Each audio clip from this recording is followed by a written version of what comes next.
Good day to you all. Hope that this weekend finds you in good stead and that you had a productive week. Wishing you all the best for the week ahead. Wonderful readings this weekend that speak of the healing and exorcism ministry of Jesus. Now, working as a chaplain at the hospital, as opposed to working in parish ministry, and I'm referring to myself, has made me realize how physical healing ministry is. You are there up close and personal with people. In parish ministry, there's a buffer between you and the people that you serve.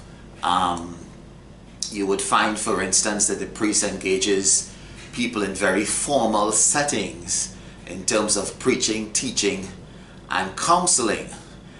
In the hospital, you meet people in their pain.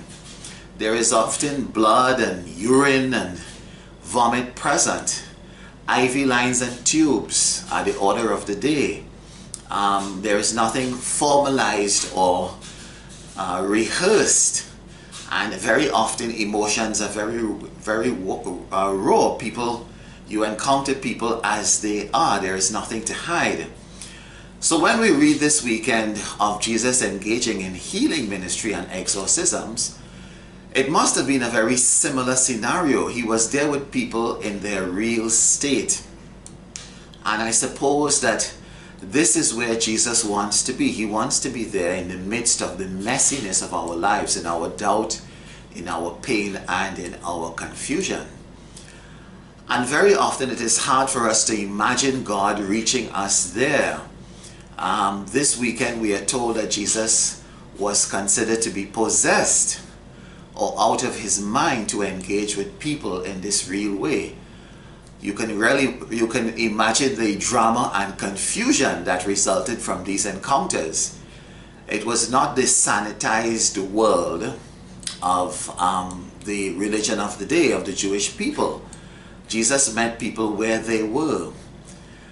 In the very first reading, we find an echo of this, where we read of God strolling in the Garden of Eden, meeting Adam in his nakedness, in his shame, and in his doubt.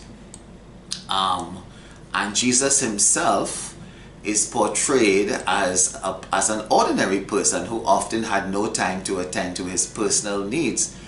We are told that there was such a demand placed on him and his disciples that they did not even have time to eat. So the challenge of our readings this weekend is to find God in the ordinary, to see him in our daily circumstances, to recognize him not only in formal settings such as in church or prayer meetings or prayer groups, as the case might be, but to recognize him in our homes and in our places of work, to see him in the face of strangers and in our own children. This weekend, my dear friends, open your hearts to recognize God in the ordinary, and may he bless you abundantly wherever you find him. God bless you. Amen.